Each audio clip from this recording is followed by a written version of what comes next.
Bismillahirrahmanirrahim. Alhamdulillahi Rabbil Alamin. Wassalatu wassalamu ala Rasulillahi Muhammadin wa ala alihi wa sahabatihi ajma'in. Amma ba'd. Assalamu alaikum warahmatullahi wabarakatuh. Sa paglubog ng araw ngayon, ito na yung unang araw ng Ashru Dhul-Hijjah, unang 10 araw ng buwan ng Dhul-Hijjah na binanggit ni Propeta Muhammad sallallahu alaihi wasallam na ang lahat ng gagawin ng tao ditong kabutihan ay higit na mas mabuti kaysa sa gawain na isasagawa natin sa ibang mga araw. Sabi ng Propeta Muhammad sallallahu alaihi wasallam, "Ma min ayyamin al-'amalu salihu fihinna ahabbu ila Allah min hadhihi al-ayyamil 'ashr."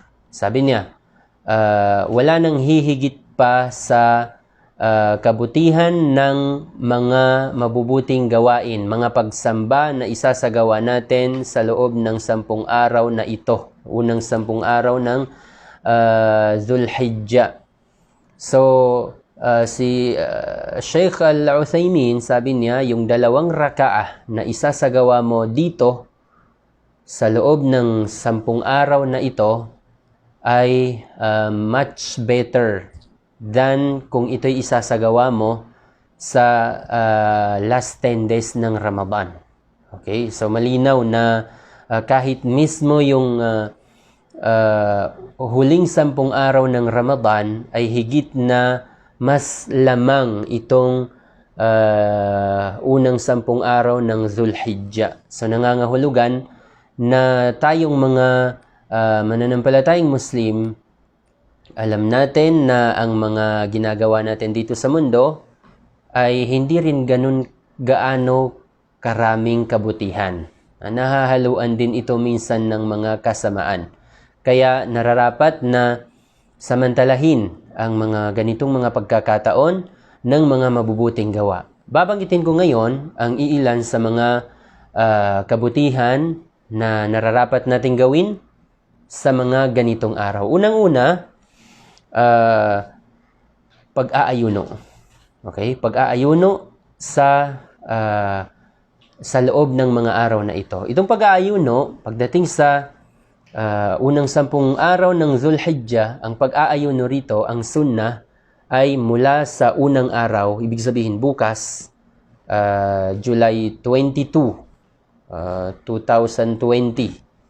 Ibig sabihin, bukas magsisimula na ang sunnah na pag-aayuno. So, ang pag-aayuno mo rito ay higit na mas mainam kaysa sa mga pag-aayuno na isasagawa mo sa ibang mga araw. Okay? So, kailan mag-aayuno? Kailan sunnah ang mag-ayuno? Mula bukas hanggang sa ikasyam. Ibig sabihin, ikasyam na araw ng Dhul-Hijjah. Mula bukas, magbibilang tayo hanggang ikasyam ng Dhul-Hijjah. Yung ikasyam na yun yung araw ng pananatili ng mga Hujjaj sa Arafah. Okay, pananatili nila sa Arafah. At yung the best sa mga araw na ito, itong unang 9 na araw, kasi yung pag-aayuno, hindi yung buong 10 araw ay sunna tayong mag-ayuno dahil yung ika-10 araw dito ay yun yung araw ng Eidul Adha. So, hindi pwedeng mag-ayuno sa araw ng Eidul Adha. So, ibig sabihin, 9 na araw ang sunnah na pag-ayunuhan nating mga mananampalatayang Muslim. So, ang pinakamatimbang na pag-aayuno dito sa loob ng 9 na araw na ito ay ang pag-aayuno sa araw ng Arafah. Pagka hindi mo kinaya dahil masyado kang busy o masyadong mabigat yung mga trabaho mo, hindi mo kinayang mag-ayuno sa una, pangalawa, pangatlo hanggang sa pangwalo, wala kang napag-ayunuhan, pagsikapan mo na yung araw ng Arafah ay hindi mawala sa'yo. Okay? Hindi pwedeng mawala yun. Bakit? Kasi napakalaki ng gantimpalang ibibigay sa iyo ng Allahu Jalla wa Ala kapag ang ikasyam na araw ng Dhul-Hijjah ay napag-ayunuhan mo. Sabi ng Propeta Muhammad sallallahu alaihi wasallam, "Inni la ahtasibu 'ala Allahi an yukaffira as-sanata allati qablaha aw qablahu was-sanata allati ba'dahu." inaasahan ko at umaasa ako, sabi niya, sa Allahu Jalla wa Ala na ang kanyang ibibigay na gantimpala sa taong magsasagawa ng pag-aayuno sa araw ng Arafah at ay kapatawaran sa mga kasalanan sa loob ng 2 taon, before and after na 1 taon before at 1 taon after. So ito ay sunnah, ang pag-aayuno sa araw ng Arafah ay sunnah para sa mga hindi naghahajj. Okay? Para sa katulad natin na nasa mga bayan lang tayo na hindi tayo naghahajj, hindi tayo nagsasagawa ng hajj. Okay? So, sunnah para sa atin, inuulit ko, ang pag-aayuno ay open na, sunnah, mula bukas hanggang sa pagdating ng araw ng Arafah. So, isa yan sa mga mabubuting gawin nating mga Muslim, dapat nating samantalahin yan. Okay, pangalawa, maliban sa pag-ayuno, ay ang khatmul Quran, pagbabasa ng Quran, buong Quran, babasahin natin sa loob ng 10 araw na ito. Okay, so 10 araw kailangan dapat sa ating mga Muslim na samantalahin ang mga ganitong pagkakataon. Dahil ganun na nga, balik pa rin tayo sa unang hadith na binanggit natin na ang lahat ng gagawin mo dito ay higit na mas malaki ang gantimpala kaysa sa mga kabutihang gagawin mo sa ibang mga araw. So napakabuti ng pagbabasa ng Quran dito. So bigyan natin ng program, bigyan natin ng schedule ang ating mga sarili upang mabasa natin ng buo ang Quran. Ang Quran ay binubuo ng 30 juz. 30 juz ang Quran. At tayo, itong Ashr ay 10 araw, i-divide natin dito, i-distribute natin yung mga ajza ng Quran dito at nang sa ganun, mas magiging madali para sa atin, lalong-lalo na sa mga unang susubok nito, i-distribute natin yung 30 na juz sa 10 araw. So, ibig sabihin, kailangan mabasa mo ang 3 juz lamang sa Quran at pagsapit ng ika-10 araw ng Zulhijjah ay matatapos mo ang pagbabasa ng buong Quran. So, napakapalad mo, napakapalad ng taong gagabayan ng Allahu Jalla wa Ala sa pagbabasa ng buong Quran sa loob ng mga araw na ito. Maliban doon, mga magaganda ring gawain ay ang sala. Siyempre, hindi yan mawawala sa ating buhay. Ngunit lalong-lalo na sa mga araw na ito, ang sala, napakaganda, napakabuti para sa atin na lalo pang pagbutihin ang pagsasala natin ng fard, pati ang mga sunnah sa loob ng mga araw na ito. Pagsasala sa jama'ah, ngayon open na ang mga masjid, open na rin ang pagsasala ng jama'ah. So, pagsikapan natin na ang lahat ng mga sala na fard na darating sa atin ay maisasagawa natin sa mga masjid ng jama'ah at nang sa ganon, hindi mawala sa atin ang napakalaking mga gantimpalang ibibigay ng Allahu Jalla wa Ala sa atin. Pagsasala ng jama'ah, pagsasala on time, salatul duha, sunan ratiba, mga salatul witr, lahat niyan. Pagsikapan natin na wag mawala sa atin sa loob ng 10 araw na ito. Okay? Idagdag mo pa dyan yung pagbabasa ng Ayatul Kursi sa every after salatul maktuba. Every after salah na fard, basahin mo ang Ayatul Kursi sapagkat binanggit ni Propeta Muhammad sallallahu alaihi wasallam na sabi niya, man qara'a Ayatul Kursi dubura kulli salatin lam yamna'hu min dukhulil jannati illa ay yamut. Sabi niya, sino mang magbabasa ng Ayatul Kursi every after salah na maktuba, itong mga fard, itong 5 salah na ito, pag binasa mo ang Ayatul Kursi every after salah, okay, sabi ni Propeta Muhammad, isa lang ang pumipigil sa kanya sa pagpasok sa paraiso.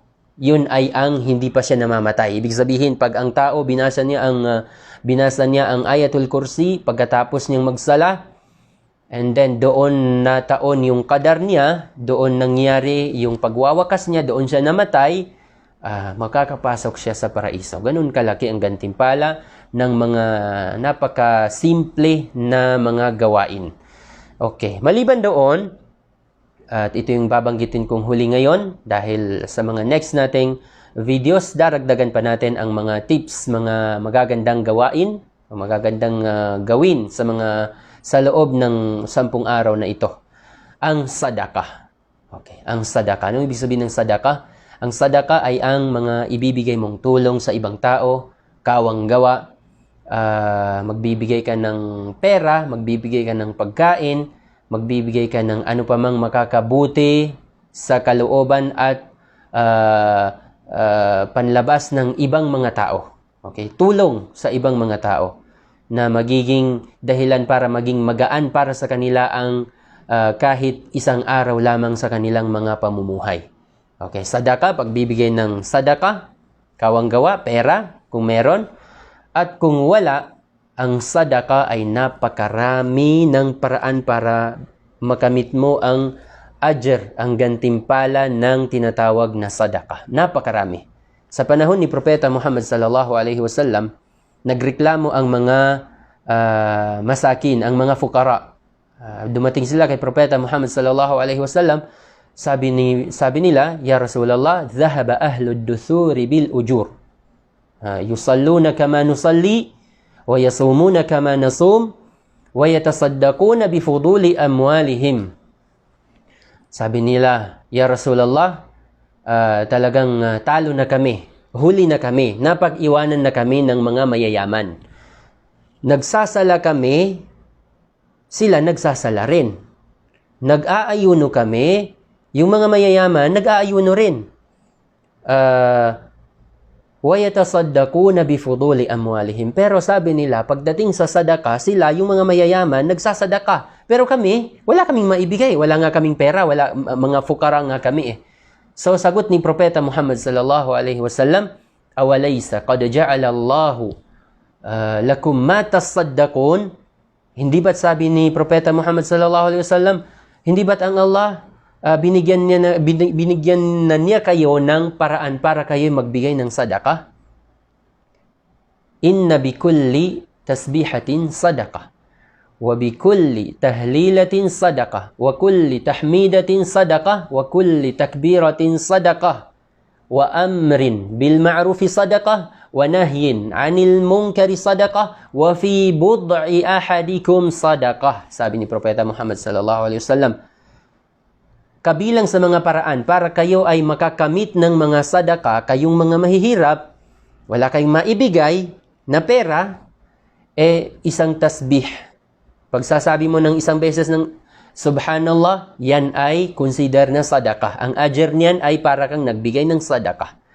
Pagsasabi mo ng La ilaha illallah ng isang beses lamang, yan ay isang uri ng sadaka. Pagsasabi mo ng Alhamdulillah ng buong puso, syempre, yan ay may ajr na parang ajr ng sadaka. Pagsasabi mo ng takbir, yung Allahu Akbar, sadaka. So napakadali.